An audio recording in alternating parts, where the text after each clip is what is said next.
ਅੱਜ ਧੰਨ ਧੰਨ ਗੁਰੂ ਨਾਨਕ ਦੇਵ ਜੀ ਮਹਾਰਾਜ ਜੀ ਦਾ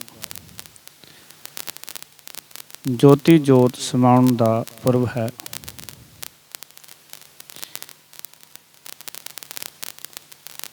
ਜੋਤੀ ਜੋਤ ਬਾਰੇ ਵੀ ਬੜੀ ਅਨੋਖੀ ਕਹਾਣੀ ਸਾਖੀਕਾਰਾਂ ਨੇ ਘੜ ਦਿੱਤੀ। ਉਹ ਕੀ ਸੀ? ਗੁਰੂ ਨਾਨਕ ਦੇਵ ਜੀ ਜੋਤੀ ਜੋਤ ਸਮਾਏ। ਉਸ ਵੇਲੇ ਦੋ ਧਰਮਾਂ ਵਾਲਿਆਂ ਦੇ ਵਿੱਚ ਆਪਸ ਦੇ ਵਿੱਚ ਝਗੜਾ ਹੋ ਗਿਆ। ਇਹ ਝਗੜਾ ਸੀ, ਕੁਛ ਹਿੰਦੂ ਸਨ ਅਤੇ ਕੁਛ ਮੁਸਲਮਾਨ ਸਨ। ਹਿੰਦੂ ਆਖਦੇ ਹਨ ਗੁਰੂ ਨਾਨਕ ਪਾਤਸ਼ਾਹ ਸਾਡੇ ਪੀਰ ਨੇ, ਇਸ ਕਰਕੇ ਅਸੀਂ ਆਪਣੀ ਰਸਮਾਂ ਦੇ ਮੁਤਾਬਕ ਗੁਰੂ ਨਾਨਕ ਮਹਾਰਾਜ ਦੇ ਸਰੀਰ ਦੀ ਸੰਭਾਲ ਕਰਨੀ ਹੈ। ਮੁਸਲਮਾਨ ਆਖਦੇ ਗੁਰੂ ਨਾਨਕ ਪਾਤਸ਼ਾਹ ਸਾਡੇ ਪੀਰ ਨੇ ਅਤੇ ਅਸੀਂ ਆਪਣੇ ਧਰਮ ਦੀਆਂ ਰਸਮਾਂ ਦੇ ਮੁਤਾਬਕ ਗੁਰੂ ਨਾਨਕ ਪਾਤਸ਼ਾਹ ਦੇ ਸਰੀਰ ਦੀ ਸੰਭਾਲ ਕਰਨੀ ਹੈ। ਕਹਿੰਦੇ ਆਪਸ ਦੇ ਵਿੱਚ ਦੋਵੇਂ ਝਗੜ ਹੀ ਰਹੇ ਸਨ। ਜਦੋਂ ਕਿਸੇ ਨੇ ਗੁਰੂ ਨਾਨਕ ਪਾਤਸ਼ਾਹ ਦੇ ਉੱਤੇ ਪਈ ਚਾਦਰ ਨੂੰ ਹਟਾਇਆ, ਕੀ ਵੇਖਦੇ ਹਨ ਕਿ ਉੱਥੇ ਫੁੱਲ ਪਏ ਹੋਏ ਸਨ।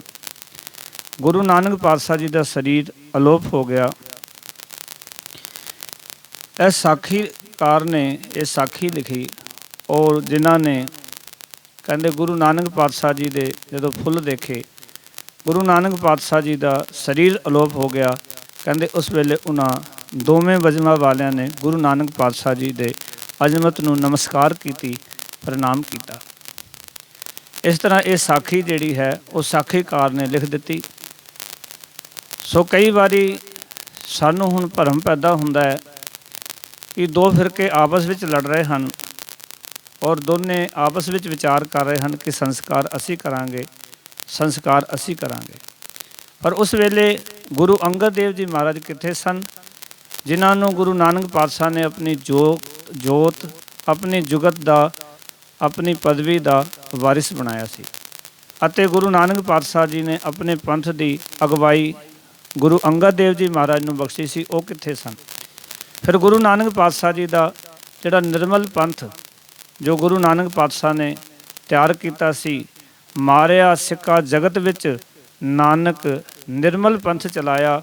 ਉਹ ਨਿਰਮਲ ਪੰਥ ਦੇ ਜਿਹੜੇ ਸਿੱਖ ਸਨ, ਜਿਹੜੇ ਗੁਰੂ ਨਾਨਕ ਪਾਤਸ਼ਾਹ ਜੀ ਨੇ ਜਿਨ੍ਹਾਂ ਦੇ ਉੱਤੇ ਕਿਰਪਾ ਕੀਤੀ, ਉਹ ਸਿੱਖ ਕਿੱਥੇ ਸਨ? ਸਵਾਲ ਖੜ੍ਹਾ ਹੁੰਦਾ ਹੈ ਕਿ ਗੁਰੂ ਨਾਨਕ ਪਾਤਸ਼ਾਹ ਜੀ ਦਾ ਪਰਿਵਾਰ ਕਿੱਥੇ ਸੀ।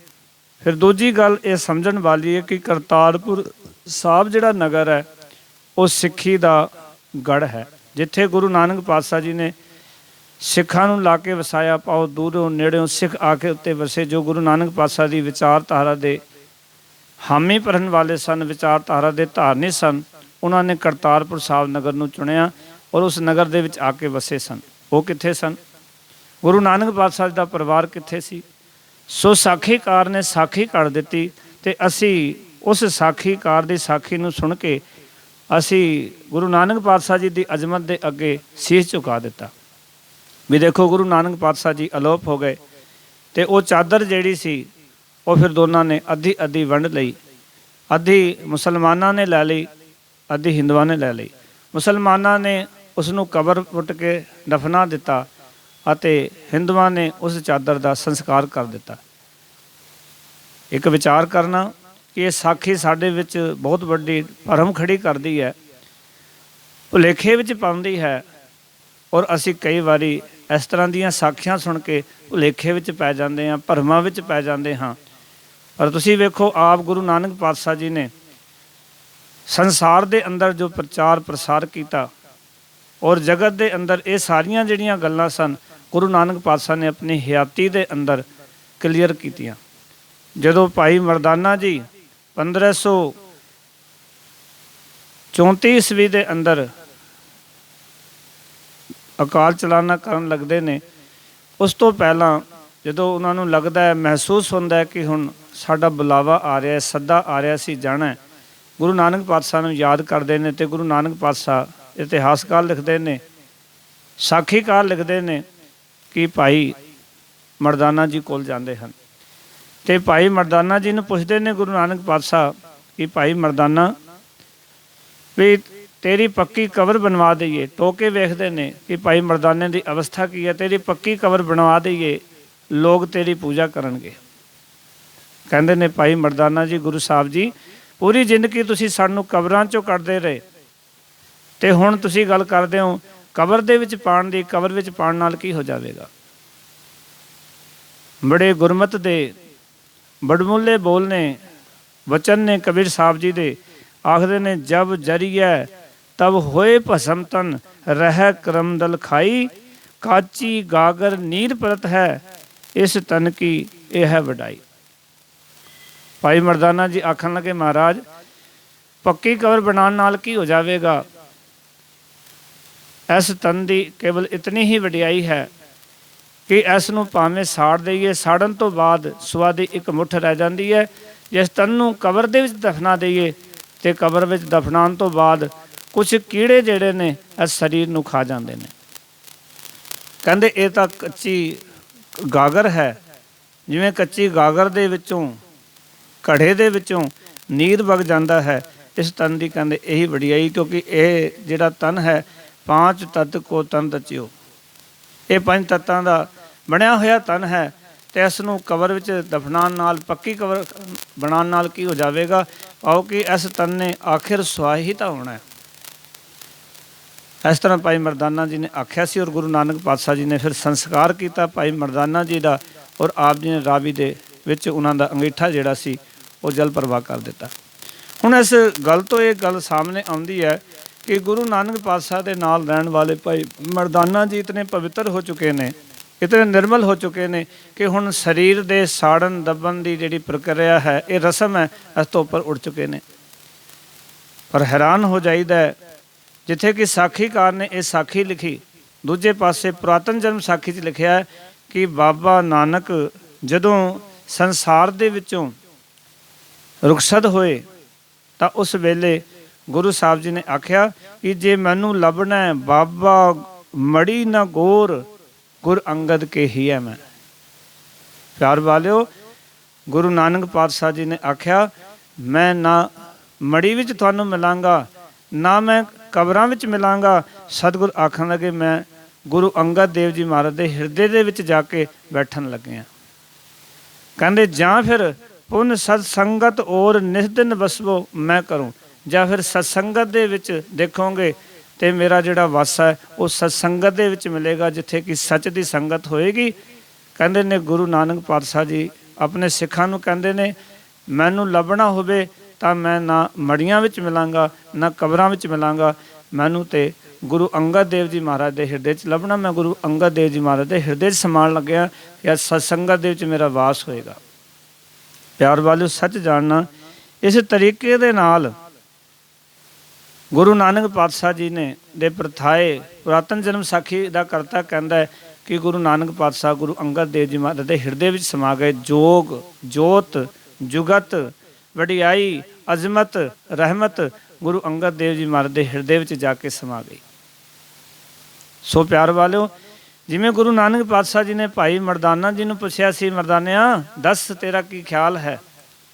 ਕਿਉਂਕਿ ਕਈ ਵਾਰੀ ਮਨੁੱਖ ਦੇ ਮਨ ਵਿੱਚ ਇਹ ਹੁੰਦਾ ਹੈ ਕਿ ਮੇਰੀ ਪੱਕੀ ਕਬਰ ਹੋਣੀ ਚਾਹੀਦੀ ਹੈ। ਔਰ ਅਸੀਂ ਦੇਖਦੇ ਹਾਂ ਕਿ ਬਹੁਤ ਸਾਰੇ ਰਾਜੇ ਮਹਾਰਾਜੇ ਐਸੇ ਹੋਏ ਜਿਨ੍ਹਾਂ ਨੇ ਆਪਣੇ ਮਰਨ ਤੋਂ ਪਹਿਲਾਂ ਆਪਣੇ ਮਕਬਰੇ ਬਣਵਾਏ, ਆਪਣੇ ਕਬਰਿਸਤਾਨ ਬਣਵਾਏ। ਔਰ ਜੋ ਉਹਨਾਂ ਮਕਬਰਿਆਂ ਨੂੰ ਬਣਾਉਣ ਵੇਲੇ ਕੀਮਤੀ ਪੱਥਰ ਲਾ ਕੇ ਉੱਥੇ ਲਾਇਆ, ਰੰਗ ਬਿਰੰਗੀ ਜਿਹੜੀ ਉੱਥੇ ਸਜਾਵਟ ਕੀਤੀ ਗਈ, ਮੀਨਾਕਾਰੀ ਕੀਤੀ ਗਈ, ਤਾਂ ਕਿ ਮਰਨ ਤੋਂ ਬਾਅਦ ਸਾਨੂੰ ਕੋਈ ਮਿੱਟੀ 'ਚ ਨਾ ਰੋਲ ਦੇਵੇ, ਸਗੋਂ ਸਾਨੂੰ ਇਸ ਮਕਬਰੇ ਦੇ ਅੰਦਰ ਦਫਨ ਕੀਤਾ ਜਾਏ। ਪਰ ਭਾਈ ਮਰਦਾਨਾ ਜੀ ਕਹਿੰਦੇ, ਗੁਰੂ ਨਾਨਕ ਪਾਤਸ਼ਾਹ ਵੀ ਪੂਰੀ ਜ਼ਿੰਦਗੀ ਕਬਰਾਂ ਤੋਂ ਕੱਢਦੇ ਰਹੇ ਤੇ ਹੁਣ ਕਬਰ ਵਿੱਚ ਪਾਉਣਾ ਚਾਹੁੰਦੇ ਹੋ। ਸੋ ਗੁਰੂ ਨਾਨਕ ਪਾਤਸ਼ਾਹ ਜੀ ਨੇ ਜਿੱਥੇ ਕਿ ਇਹ ਸਿਧਾਂਤ ਬਖਸ਼ਿਆ ਕਿ ਇਹ ਸਰੀਰ ਨੂੰ ਸਾਂਭਣ ਦੀ ਪ੍ਰਕਿਰਿਆ, ਕੇਵਲ ਇਹ ਸਾਹਮਣਾ ਕਿਸੇ ਵੀ ਤਰੀਕੇ ਦੇ ਨਾਲ ਸਾਂਭਿਆ ਜਾ ਸਕਦਾ ਹੈ। ਪਰ ਗੁਰੂ ਨਾਨਕ ਪਾਤਸ਼ਾਹ ਦੇ ਪ੍ਰਤੀ ਇਹ ਕਹਾਣੀ ਘੜ ਦਿੱਤੀ ਗਈ ਕਿ ਗੁਰੂ ਨਾਨਕ ਪਾਤਸ਼ਾਹ ਜੀ ਦੇ ਕੁਛ ਸਿੱਖਾਂ ਨੇ, ਕੁਛ ਹਿੰਦੂਆਂ ਨੇ ਅਤੇ ਮੁਸਲਮਾਨਾਂ ਨੇ ਗੁਰੂ ਨਾਨਕ ਪਾਤਸ਼ਾਹ ਜੀ ਦੀ ਅੱਧੀ ਚੱਦਰ ਜਿਹੜੀ ਸੀ ਉਹ ਵੰਡ ਲਈ। ਪਰ ਸੱਚਾਈ ਇਹ ਹੈ ਕਿ ਉਸ ਵੇਲੇ ਹਜ਼ੂਰ ਦੇ ਥਾਪੇ ਹੋਏ ਗੁਰੂ ਅੰਗਦ ਦੇਵ ਜੀ ਮਹਾਰਾਜ ਜੋ ਪੰਥ ਦੀ ਅਗਵਾਈ ਕਰ ਰਹੇ ਸਨ, ਉਹ ਮੌਜੂਦ ਨੇ। ਉਹ ਖਾਲਸਾ ਪੰਥ ਮੌਜੂਦ ਹੈ। ਤੇ ਪਿਆਰ ਵਾਲਿਓ, ਸੱਚ ਜਾਣਨਾ, ਜਿਨ੍ਹਾਂ ਨੇ ਖਾਲਸਾ ਪੰਥ ਦੀ ਅਗਵਾਈ ਕੀਤੀ, ਖਾਲਸਾ ਪੰਥ ਦੀ ਰਹਿਨੁਮਾਈ ਕੀਤੀ, ਉਹ गुरु अंगद देव जी मौजूद ने। गुरु का खालसा मौजूद है, गुरु का परिवार मौजूद है। सो सारिਆਂ ने मिल के गुरु नानक पातशाह जी का संस्कार किया। और संस्कार करन तो बाद ਜਿਹੜਾ अंगीठा सी ਉਹ ਰਾਵੀ ਦੇ ਵਿੱਚ ਜਲ ਪ੍ਰਵਾਹ ਕਰ ਦਿੱਤਾ। ਇਸ ਤਰ੍ਹਾਂ ਗੁਰੂ ਨਾਨਕ ਪਾਤਸ਼ਾਹ ਜੋਤੀ ਜੋਤ ਸਮਾਏ।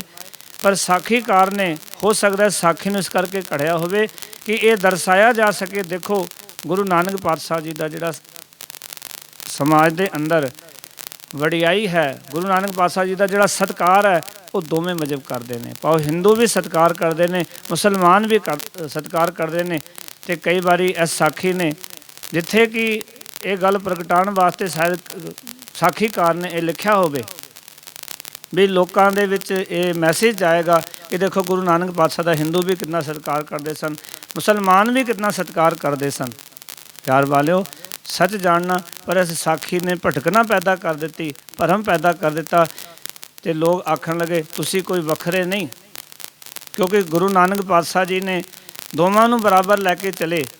ਤੁਸੀਂ ਕੋਈ ਸਾਡੇ ਨਾਲੋਂ ਵੱਖਰੇ ਨਹੀਂ। ਕੋਈ ਕਹਿਣ ਲੱਗ ਪਿਆ ਵੀ ਮੁਸਲਮਾਨ ਆਖਦੇ ਨੇ ਸਿੱਖ ਤੁਸੀਂ ਸਾਡੇ ਵਿੱਚੋਂ, ਅਤੇ ਹਿੰਦੂ ਆਖਣ ਲੱਗੇ ਸਿੱਖਾਂ ਨੂੰ ਤੁਸੀਂ ਸਾਡੇ ਵਿੱਚੋਂ। ਪਰ ਪਿਆਰ ਵਾਲਿਓ, ਸੱਚ ਜਾਣਨਾ, ਖਾਲਸਾ ਪੰਥ ਇੱਕ ਵੱਖਰੀ ਕੌਮ, ਵੱਖਰੀ ਹਸਤੀ, ਵੱਖਰੀ ਵਿਚਾਰਧਾਰਾ ਗੁਰੂ ਨਾਨਕ ਪਾਤਸ਼ਾਹ ਜੀ ਨੇ ਮਨੁੱਖਤਾ ਦੇ ਸਾਹਮਣੇ ਪੇਸ਼ ਕੀਤੀ ਔਰ ਉਸ ਦੀ ਅਗਵਾਈ ਗੁਰੂ ਅੰਗਦ ਦੇਵ ਜੀ ਮਹਾਰਾਜ ਨੇ ਕੀਤੀ। ਸੋ ਅੱਜ ਸਾਨੂੰ ਲੋੜ ਹੈ ਵੀ ਇਹੋ ਜਿਹੀ ਸਾਖੀਆਂ ਤੋਂ ਸਮਝਣ ਦੀ ਔਰ ਗਿਆਨ ਲੈਣ ਦੀ ਕਿ ਸਾਖੀਕਾਰ ਨੇ ਆਪਣੇ ਵੱਲੋਂ ਇਹ ਸਾਖੀ ਘੜ ਦਿੱਤੀ। ਅਸੀਂ ਇਸ ਸਾਖੀ ਨੂੰ ਮੰਨ ਲਿਆ, ਪਰ ਸੱਚ ਇਹ ਹੈ ਕਿ ਗੁਰੂ ਨਾਨਕ ਪਾਤਸ਼ਾਹ ਜੀ ਦਾ ਸਿੱਖਾਂ ਨੇ, ਗੁਰੂ ਅੰਗਦ ਦੇਵ ਜੀ ਮਹਾਰਾਜ ਨੇ ਸੰਸਕਾਰ ਕੀਤਾ ਔਰ ਗੁਰੂ ਨਾਨਕ ਪਾਤਸ਼ਾਹ ਜੀ ਦੇ ਪੰਥ ਨੂੰ ਫਿਰ ਅੰਗਦ ਦੇਵ ਜੀ ਮਹਾਰਾਜ ਨੇ ਅੱਗੇ ਤੋਰਿਆ। ਅੱਜ ਤਾਂ ਸਾਨੂੰ ਇਹ ਵੀ ਭਰਮ ਭੁਲੇਖਾ ਹੈ ਔਰ ਸਿੱਖਾਂ ਦੇ ਅੰਦਰ ਅੱਜ ਇਹ ਭਾਵਨਾ ਬਣੀ ਹੋਈ ਹੈ ਬਹੁਤ ਸਾਰਿਆਂ ਦੇ ਵਿੱਚ। ਉਹ ਗੁਰਦੁਆਰੇ ਆਉਂਦੇ ਨੇ, ਪੁੱਛਦੇ ਨੇ ਗੁਰੂ ਨਾਨਕ ਪਾਤਸ਼ਾਹ ਦਾ ਸਰਾਧ ਕਦੋਂ ਹੈ। ਗੁਰੂ ਨਾਨਕ ਪਾਤਸ਼ਾਹ ਦਾ ਸਰਾਧ ਨਹੀਂ, ਸਗੋਂ ਗੁਰੂ ਨਾਨਕ ਪਾਤਸ਼ਾਹ ਜੋਤੀ ਜੋਤ ਸਮਾਏ। ਸਰਾਧ ਤਾਂ ਬ੍ਰਾਹਮਣ ਉਹਨਾਂ ਦੇ ਕਰਾਉਂਦਾ ਸੀ ਜਿਹੜੇ ਲੋਕ ਸੰਸਾਰ ਵਿੱਚੋਂ ਅਧੂਰੀ ਜ਼ਿੰਦਗੀ ਜੀ ਕੇ ਜਾਂਦੇ ਸਨ, ਅਧੂਰੇ ਇੱਥੋਂ ਸੰਸਾਰ ਤੋਂ ਚਲੇ ਜਾਂਦੇ ਸਨ। ਅਤੇ ਉਹਨਾਂ ਨੂੰ ਕਹਿੰਦਾ ਸੀ ਕਿ ਤੁਹਾਡੇ ਬਜ਼ੁਰਗ ਰਸਤੇ ਵਿੱਚ ਭੋਜਨ ਮੰਗ ਰਹੇ ਹਨ, ਉਹਨਾਂ ਨੂੰ ਪ੍ਰਸਾਦੇ ਦੀ ਲੋੜ ਹੈ, ਵਸਤਰਾਂ ਦੀ ਲੋੜ ਹੈ, ਚੱਪਲ ਦਾਨ ਕਰੋ, ਛਤਰੀ ਦਾਨ ਕਰੋ। ਇਹ ਸਾਰੀਆਂ ਚੀਜ਼ਾਂ ਦਾਨ ਕਰੋਗੇ ਤਾਂ ਤੁਹਾਡਾ ਬਜ਼ੁਰਗ ਜਿਹੜਾ ਹੈ ਨਾ ਉਹ ਪਾਰ ਹੋ ਜਾਵੇਗਾ। ਉਹ ਤੁਹਾਡੀ ਕਹਿੰਦੇ ਇਹਨਾਂ ਵਸਤੂਆਂ ਦੀ ਜਦੋਂ ਦਾਨ ਕਰਨ ਦੇ ਨਾਲ ਇਹ ਸਾਰੀਆਂ ਉੱਥੇ ਅਪੜ ਜਾਣਗੀਆਂ। ਇਸ ਕਰਕੇ ਇਹ ਵਿਚਾਰਧਾਰਾ ਸਾਨੂੰ ਸਮਝਣ ਦੀ ਲੋੜ ਹੈ ਕਿ ਅੱਜ ਸਿੱਖ ਵੀ ਗੁਰੂ ਨਾਨਕ ਪਾਤਸ਼ਾਹ ਜੀ ਦਾ ਸਰਾਧ ਮਨਾ ਰਹੇ ਨੇ। ਜਿਸ ਗੁਰੂ ਨਾਨਕ ਪਾਤਸ਼ਾਹ ਨੇ ਆਖਿਆ ਸੀ ਕਿ ਜੇ ਮੋਹਾ ਕਾ ਘਰ ਮੂੰਹ ਪਿਤਰੀ ਦੇ, ਅੱਗੇ ਵਸਤ ਸਜਾਣੀ ਹੈ, ਪਿਤਰੀ ਚੋਰ ਕਰੇ, ਵੱਡੀਆਂ ਹੱਥ ਦਲਾਲ ਕੇ ਮੁਸਵੀ ਇਹ ਕਰੇ। ਨਾਨਕ ਅੱਗੇ ਸੋ ਮਿਲੇ ਜੇ ਖੱਟੇ ਘਾਲੇ ਦੇ, ਅੱਗੇ ਉਹੀ ਮਿਲਣਾ ਜੋ ਅਸੀਂ ਖੱਟਾਂਗੇ, ਘਾਲਣਾ ਘਾਲਾਂਗੇ, ਜੋ ਜੀਵਨ ਵਿੱਚ ਅਸੀਂ ਕਰਾਂਗੇ, ਇੱਥੇ ਜੋ ਕਮਾਈ ਕਰਾਂਗੇ ਉਹੀ ਸਾਨੂੰ ਅੱਗੇ ਵਰਤਣ ਨੂੰ ਮਿਲੇਗਾ। ਕਿਸੇ ਦਾ ਦਿੱਤਾ ਹੋਇਆ ਦਾਨ, ਕਿਸੇ ਦੇ ਦਿੱਤੇ ਹੋਏ ਵਸਤਰ, ਭੋਜਨ, ਇਹ ਉੱਥੇ ਅੱਗੇ ਸਾਡੇ ਕੰਮ ਨਹੀਂ ਆਉਣਗੇ। ਇਸ ਕਰਕੇ ਪਿਆਰ ਵਾਲਿਓ, ਗੁਰੂ ਨਾਨਕ ਪਾਤਸ਼ਾਹ ਜੀ ਨੇ ਜੋ ਸਿਧਾਂਤ ਸਾਨੂੰ ਦਿੱਤੇ, ਜਿਨ੍ਹਾਂ ਕਰਮ ਕਾਂਡਾਂ ਵਿੱਚੋਂ, ਵਿਖਾਵੇ ਦੀ ਜ਼ਿੰਦਗੀ ਵਿੱਚੋਂ ਸਾਨੂੰ ਬਾਹਰ ਕੱਢਿਆ, ਸਾਰਿਆਂ ਨੂੰ ਉਸ ਤੋਂ ਬਾਹਰ ਨਿਕਲ ਕੇ ਅਤੇ ਸੱਚ ਨੂੰ ਭਾਲਣ ਦੀ ਲੋੜ ਹੈ, ਸੱਚ ਦੇ ਨਾਲ ਜੁੜਨ ਦੀ ਲੋੜ ਹੈ। ਔਰ ਅੱਜ ਸਾਨੂੰ ਇਹ ਗੱਲ ਸਮਝਣ ਦੀ ਲੋੜ ਹੈ, ਕਿਉਂਕਿ ਸਾਨੂੰ ਤਾਂ ਇਹ ਗੱਲ ਸਮਝਾਈ ਗਈ ਕਿ ਅਸੀਂ ਉਸ ਪਦਵੀ 'ਤੇ ਪਹੁੰਚ ਗਏ ਹਾਂ ਕਿ ਹੁਣ ਦੋਨਾਂ ਦੀ ਗੱਲ ਰੱਦ ਕਰ ਦਿੱਤੀ। ਪੰਡਿਤ ਮੁੱਲਾ ਛਾੜੇ ਦੋ, ਅਸੀਂ ਪੰਡਿਤ ਵੀ ਛੱਡ ਦਿੱਤੇ, ਮੁੱਲਾ ਵੀ ਛੱਡ ਦਿੱਤੇ। ਪਾਓ ਕਿ ਨਾ ਅਸੀਂ ਪੰਡਿਤ ਦੀ ਗੱਲ ਮੰਨਦੇ ਹਾਂ, ਨਾ ਅਸੀਂ ਮੁੱਲਾ ਦੀ ਗੱਲ ਮੰਨਦੇ ਹਾਂ। ਸਗੋਂ ਜੋ ਗੁਰੂ ਨਾਨਕ ਪਾਤਸ਼ਾਹ ਨੇ ਸਾਨੂੰ ਕਿਹਾ, ਜੋ ਗੁਰੂ ਨਾਨਕ ਪਾਤਸ਼ਾਹ ਨੇ ਸਾਨੂੰ ਜੀਵਨ ਦੀ ਇਜਾਜ਼ਤ ਦਿੱਤੀ, ਸਿੱਖ ਉਹ ਮੰਨਦਾ। ਇਸ ਕਰਕੇ ਅੱਜ ਸਾਰੀ ਕੌਮ ਨੂੰ, ਸਾਰੇ ਪੰਥ ਨੂੰ ਦਾਸ ਗੁਜ਼ਾਰਿਸ਼ ਕਰਦਾ ਵੀ ਇਹਨਾਂ ਕਰਮ ਕਾਂਡਾਂ ਵਿੱਚੋਂ ਆਪਣੇ ਆਪ ਨੂੰ ਬਚਾਈਏ ਔਰ ਜੋ ਗੁਰੂ ਨਾਨਕ ਪਾਤਸ਼ਾਹ ਨੇ ਸਾਡੇ ਉੱਤੇ ਪਰਉਪਕਾਰ ਕੀਤੇ, ਉਹਨਾਂ ਪਰਉਪਕਾਰਾਂ ਨੂੰ ਯਾਦ ਰੱਖੀਏ। ਠੀਕ ਹੈ ਕਿ ਇਹ ਸਾਖੀ ਦੇ ਰਾਹੀਂ ਸਾਖੀਕਾਰ ਨੇ ਗੁਰੂ ਨਾਨਕ ਪਾਤਸ਼ਾਹ ਦੀ ਅਜ਼ਮਤ ਜਿਹੜੀ ਸੀ ਉਹਨੂੰ ਪ੍ਰਗਟ ਕਰਨ ਦਾ ਯਤਨ ਕੀਤਾ ਵੀ ਗੁਰੂ ਸਾਹਿਬ ਜੀ ਦੀ ਕਿਤਨੀ ਅਜ਼ਮਤ ਸੀ, ਗੁਰੂ ਨਾਨਕ ਪਾਤਸ਼ਾਹ ਦਾ ਕਿਤਨਾ ਸਤਿਕਾਰ ਸੀ। ਇਸ ਦੇ ਵਿੱਚ ਕੋਈ ਸ਼ੱਕ ਨਹੀਂ ਕਿ ਗੁਰੂ ਨਾਨਕ ਪਾਤਸ਼ਾਹ ਜੀ ਦਾ ਸਤਿਕਾਰ ਸੀ ਕਿ ਇੱਥੇ ਤੱਕ ਕਿ ਜੋ ਜੋਗੀ ਵੀ ਗੁਰੂ ਨਾਨਕ ਪਾਤਸ਼ਾਹ ਨੂੰ ਇਹ ਗੱਲ ਆਖਦੇ ਸਨ ਕਿ ਧੰਨ ਨਾਨਕ ਤੇਰੀ ਵੱਡੀ ਕਮਾਈ। ਇੱਥੇ ਤੱਕ ਭਾਈ ਗੁਰਦਾਸ ਜੀ ਲਿਖਦੇ ਨੇ, ਗੰਗ ਬਨਾਰਸ ਹਿੰਦੂਆਂ ਮੁਸਲਮਾਨਾਂ ਮੱਕਾ ਕਾਬਾ ਘਰ ਘਰ ਬਾਬਾ ਗਾਵੀਐ। ਗੁਰੂ ਨਾਨਕ ਪਾਤਸ਼ਾਹ ਨੂੰ ਘਰ ਘਰ ਵਿੱਚ ਗਾਇਆ ਜਾਂਦਾ ਸੀ। ਮੁਸਲਮਾਨ ਵੀ ਗਾਉਂਦੇ ਸੀ, ਹਿੰਦੂ ਵੀ ਗਾਉਂਦੇ ਸਨ। ਸਾਰੇ ਗੁਰੂ ਨਾਨਕ ਪਾਤਸ਼ਾਹ ਦੀ ਉਪਮਾ ਕਰਦੇ ਸਨ, ਸਿਫਤ ਸਲਾਹ ਕਰਦੇ ਸਨ, ਕਿਉਂਕਿ ਜਾਹਰ ਪੀਰ ਜਗਤ ਗੁਰੂ ਬਾਬਾ। ਇਸ ਦੇ ਵਿੱਚ ਕੋਈ ਡਾਊਟ ਨਹੀਂ ਕਿ ਗੁਰੂ ਨਾਨਕ ਪਾਤਸ਼ਾਹ ਸਾਰੇ ਜਗਤ ਦੇ ਗੁਰੂ ਨੇ, ਸਾਰੇ ਸੰਸਾਰ ਦੇ ਗੁਰੂ ਨੇ, ਹਿੰਦੂਆਂ ਦੇ ਵੀ ਗੁਰੂ ਨੇ, ਮੁਸਲਮਾਨਾਂ ਦੇ ਵੀ, ਸਿੱਖ ਈਸਾਈ ਹਰ ਇੱਕ ਧਰਮ ਦੇ ਗੁਰੂ ਨੇ। ਹਰ ਇੱਕ ਧਰਮ ਦੀ, ਕਿਉਂਕਿ ਉਹਨਾਂ ਨੇ ਧਰਮ ਦੀ ਇਸ ਫਲਸਫੇ ਵਿੱਚੋਂ ਨਿਕਲ ਕੇ ਉਹਨਾਂ ਨੇ ਸੱਚੇ ਧਰਮ ਨੂੰ ਪ੍ਰਗਟ ਕੀਤਾ, ਜਗ ਜ਼ਾਹਿਰ ਕੀਤਾ, ਰੂਹਾਨੀ ਧਰਮ ਮਨੁੱਖਤਾ ਦੇ ਸਾਹਮਣੇ ਪੇਸ਼ ਕੀਤਾ। ਇਸ ਕਰਕੇ ਪਿਆਰ ਵਾਲਿਓ, ਗੁਰੂ ਨਾਨਕ ਪਾਤਸ਼ਾਹ ਸਾਰੇ ਜਗਤ ਦੇ ਨੇ।